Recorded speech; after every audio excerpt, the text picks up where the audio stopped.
Telugu Desam party కార్యకర్తలు ఉవ్వెత్తున నియోజకవర్గం నుంచి వేల మంది లెగిసి వచ్చారు. తెలుగుదేశం పార్టీ నుంచి గాది రాజబాబు ఉపాధ్యక్షులు మరియు నలుగురు మెంబర్స్ని డైరెక్టర్స్ని ఇవ్వడం జరిగింది.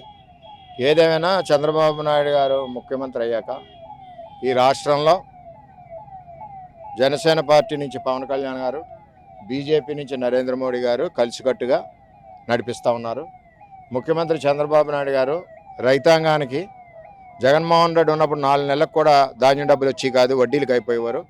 అటువంటిది చంద్రబాబు వచ్చాక రైతాంగానికి నెల రోజుల్లో కోట్ల రూపాయలు వేయడం జరిగింది.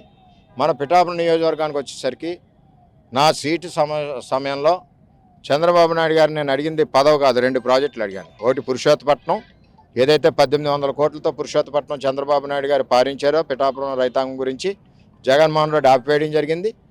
150 కోట్ల రూపాయలతో ఏలేరు ఆధునీకరణ శంకుస్థాపన చేసి పనులు ప్రారంభించిన జగన్మోహన్ రెడ్డి ఆపివేయడం జరిగింది. 2 ప్రారంభించాలన్నాం. పురుషోత్తపట్నం ప్రారంభమైంది. దానివలన ఈ సంవత్సరం 2 పంటలు సస్యశ్యామలంగా పండి రైతుల కళ్ళల్లో ఆనందం ఉంది.